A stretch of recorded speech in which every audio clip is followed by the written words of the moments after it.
In view of the serious situation in the east of the Democratic Republic of Congo, the African Union has called for an immediate and unconditional ceasefire and the withdrawal of the M23 movement. In the Vatican City, health authorities reported that Pope Francis spent a quiet night after showing a slight improvement in the treatment. And the U.S. President Donald Trump assured that he is willing to seal a deal with China and Russia to reduce the nuclear arsenal, describing as unacceptable the use of atomic weapons.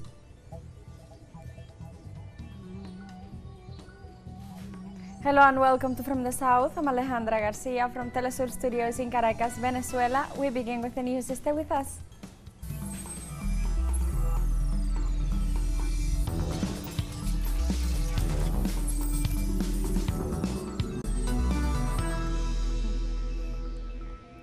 The African Union has called for an immediate and unconditional ceasefire in the Democratic Republic of the Congo in view of the escalation of violence in the east of the nation.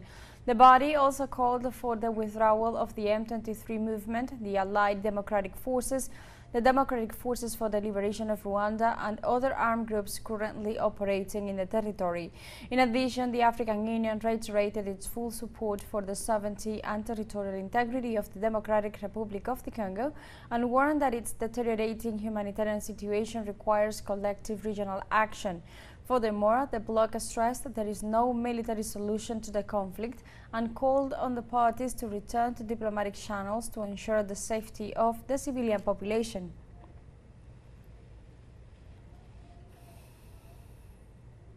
In this context, the United Nations Committee on the Rights of the Child has warned about the situation of children in the Democratic Republic of Congo. It also denounced the increase in violence in the region by armed groups which often target children who are displaced or living in extreme poverty. In view of this situation, he urged the parties involved to put an end to these abuses and to negotiate an immediate ceasefire in order to protect the civilian population, especially children who are the most affected.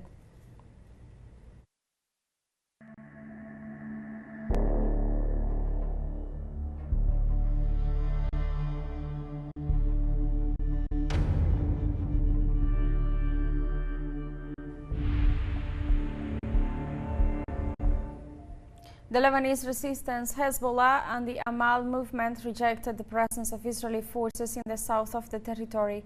The resistance groups denounced the Israeli presence in large parts of Lebanese territory and considered it an act of state terrorism that reflects the aggressive nature of the Zionist enemy. The groups stressed that the actions carried out by the occupying army are a flagrant violation of the international ceasefire agreements. They also recalled that the reconstruction of what was destroyed by the Tel Aviv regime and compensations to the affected people must be a priority for the authorities.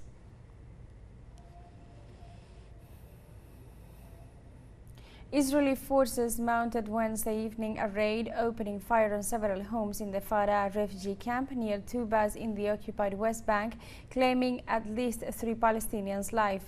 The occupation army kept with the corpses and justified their killings by claiming they were alleged wanted terrorists. On the raid, Israeli forces arrested 2 Palestinians. The genocidal ongoing offensive on the northern West Bank has pushed up to thousands the figure of displaced civilians. Jenin, its refugee camp, Tulkarem, and its Nur Shams refugee camp had been some of the areas devastated by bulldozers that tore down infrastructure and soldiers who brought about more deaths.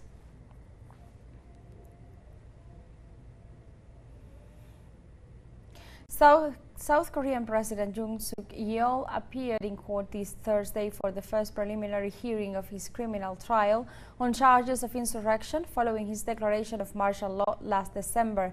The hearing, which took place at the Seoul Central District Court, aimed to clarify the facts in dispute and plan future legal procedures.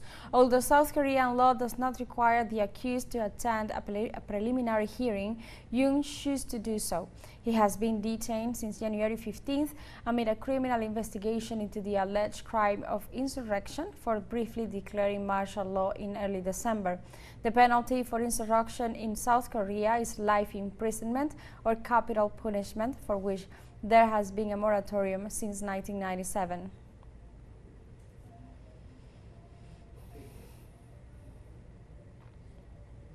The gold market continues to see a lot of pressure to the upside as the market continues to look at the possibilities of tariffs, wars and geopolitical problems around the world driven by President Trump's new tariffs measures. The gold market continues to show a lot of upward momentum in the early hours on Thursday. Spot gold climbed to $2,954.69 an ounce, making its 10th record high this year. As for U.S. gold futures, its price gained 1.2%. As for Trump's tariffs, the president stated he would raise the tariffs on lumber, cars, semiconductors and pharmaceuticals next month or sooner. Besides these goods, Trump did impose a 10% tariffs on Chinese imports and a 25% tariffs on steel and aluminum.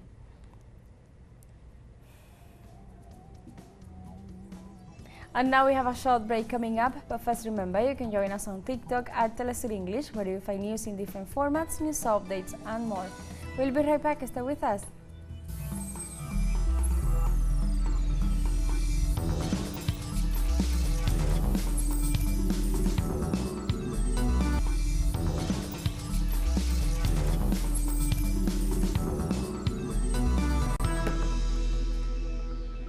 Welcome back to From the South. In the Vatican City, health authorities reported that Pope Francis spent a quiet night after showing a slight improvement in his pneumonia treatment, for which he remains hospitalized.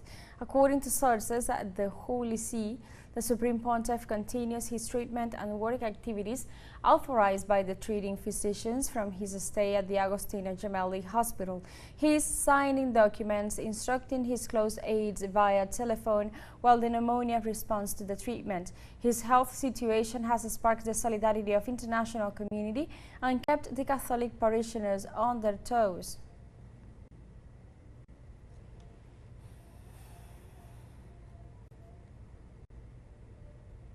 In Argentina, Catholics gathered on Wednesday night to pray for the health of Pope Francis in his native Buenos Aires.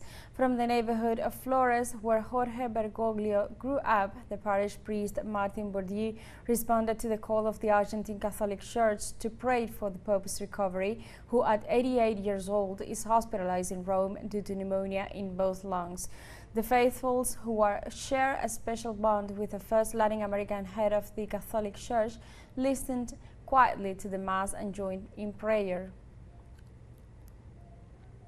We are all very mobilized because, well, we are following minute by minute the reports, the medical reports. There is concern, but there is also a very nice reaction from the people of God, that is to turn to our temples and to pray for him. It is what he asks, what he always asked for, and also what we can do. Pray a lot for him so that he has peace, so that he has health and good, that he can make this journey in peace, especially in peace. But the people pray and ask a lot for him, permanently. In Uruguay, a general strike and mobilizations called by the Interunion Workers Plenary moves forward in solidarity with workers facing conflicts with companies. The rally is held in the Independence Square in front of the headquarters of the Presidency of the Republic.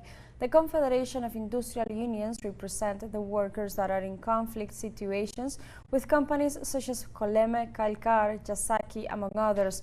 According to the union, these mobilizations also opposed anti-union repression and called for better working conditions in respect of their rights.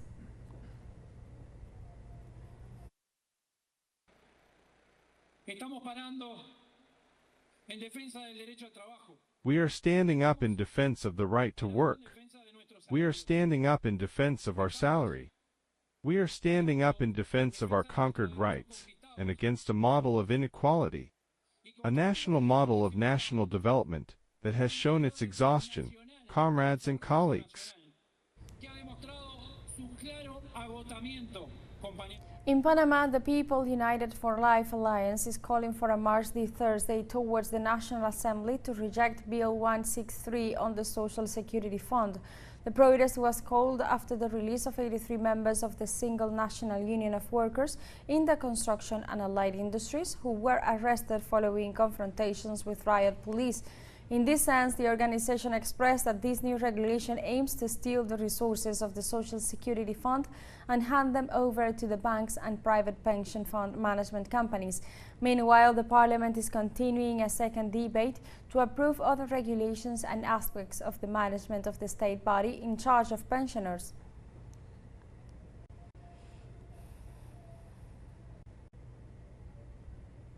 Caribbean nations urge Europe to make compensations for transatlantic slavery within the 48th regular meeting of the Conference of Heads of the Caribbean Community, being held from February 18th through 21st in Bridgetown, capital of Barbados.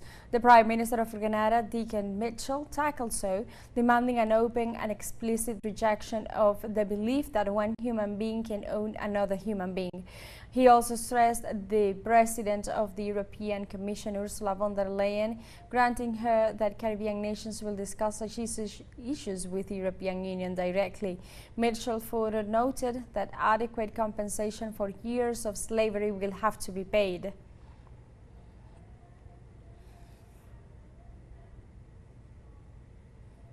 The Mexican government has warned Donald Trump's administration that it will not allow extraterritorial actions after declaring the Mexican cartels as terrorist organizations.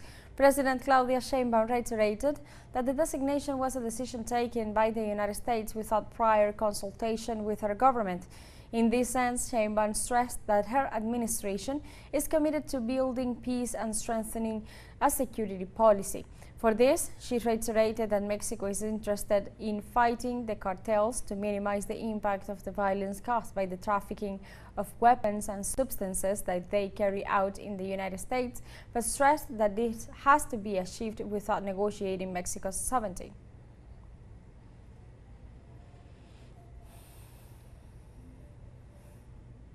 The U.S. President Donald Trump assured that he is willing to seal a deal with China and Russia to reduce the nuclear arsenal, describing as unacceptable the use of atomic weapons. The GOP leader said so on his speech at the Priority Summit in Miami, where he addressed both domestic and global issues.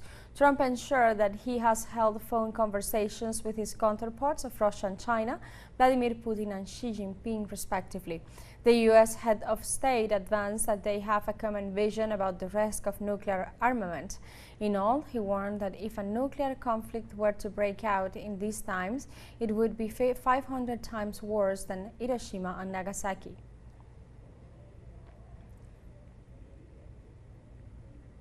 We have a second short break coming up, but before we invite you to visit our YouTube channel at teleSUR English, there you'll be able to rewatch our interviews, top stories, special broadcastings and more.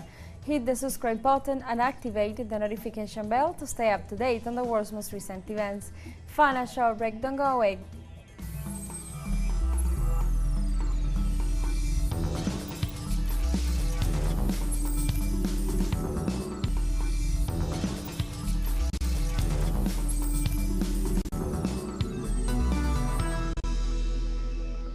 Welcome back to From the South. Colombian authorities reported Wednesday evening several blasts targeting two police stations in Popoyan, the capital of Cauca's southwestern department. The first briefing on these incidents unfolded that one of the explosives detonated in an immediate attention command, alias CAI, and the other did it in La Carceleta, an old headquarters of the school. Security forces had been deployed to the scenes to determine the causes and quantify damages.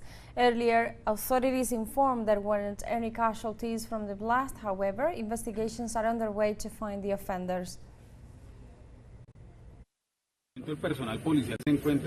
Right now, the police personnel are in the park and in adjacent sectors of the park, making controls and verifying to try to establish if there was any use of a device such as a drone.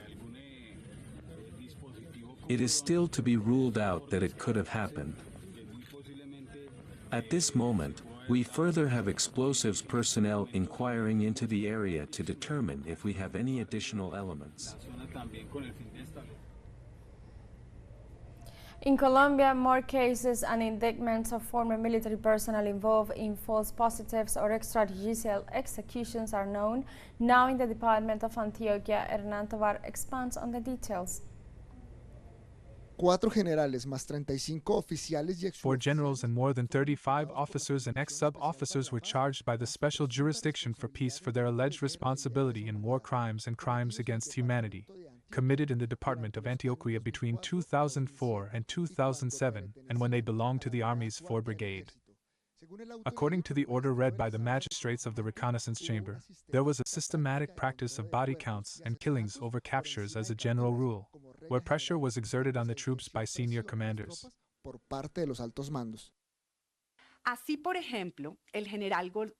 Thus, for example, General González Peña urged the troops in radio programs broadcast between the 17th and the 21st of March 2004 that, and I quote, "The only thing that counts are the casualties. Captures are of no use to us. The only thing that counts is to kill the enemy." And this type of statement was echoed by Rodríguez Clavijo, putting pressure on and threatening the men under his command. Ejerciendo presión y amenazando a los hombres bajo su mando. Fueron 440 personas asesinadas por ejecuciones extrajudiciales. 440 people were killed by extrajudicial executions, or also known in the country as false positives and forced disappearances, a practice that was mainly carried out against the weakest, minors, street dwellers, people with physical or mental disabilities, unemployed or peasants and members of the LGBT community, and who were reported as casualties in combat by members of the guerrillas in the Department of Antioquia.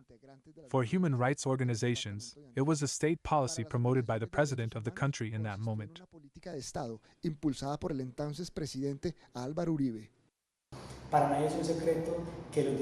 It is no secret that the speeches of former President Álvaro Uribe were related to the body count that would tell the effectiveness of the National Army. From then on, from the casualties in combat, in this case fraudulent, it cannot be ignored that the 4th Brigade was the brigade with the most cases of executions. But at the same time, it was the one that received the most injection of capital from the Colombia Plan. And then, just as it received capital, so it was asked for casualties, as the only operational result that served as an indicator to measure the effectiveness of the National Army. Es la primera vez que la sala de reconocimiento de verdad. This is the first time that the Truth Recognition Chamber has identified acts of torture against direct victims, or their relatives. In 22 cases involving 41 victims, most of the peasants arbitrarily accused by the military of aiding the guerrillas, including children, have been tortured. Lamentablemente, entre el universo provisional. Unfortunately, among the provisional universe of 442 victims of false positives, there are also 26 minors. These are not mere coincidences, but rather criminal patterns whose existence has been proven by the reconnaissance room throughout the length of the country. This determination is made in Case 3, which investigates false positive events throughout Colombia. The defendants have 30 working days to present additional arguments or evidence. Pueden presentar argumentos o evidencia adicional.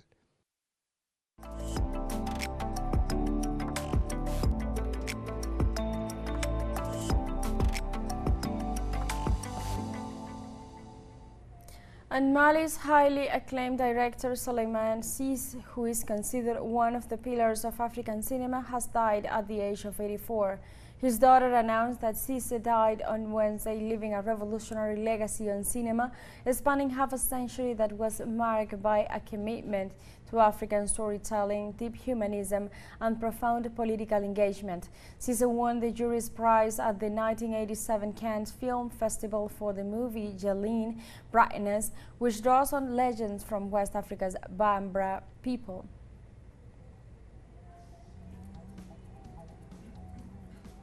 And with this information, we have come to the end of this news brief. But remember, you can find these and many other stories on our website at telesurenglish.net, and join us on social media. We are on Facebook, X, Instagram, Telegram, and TikTok as well.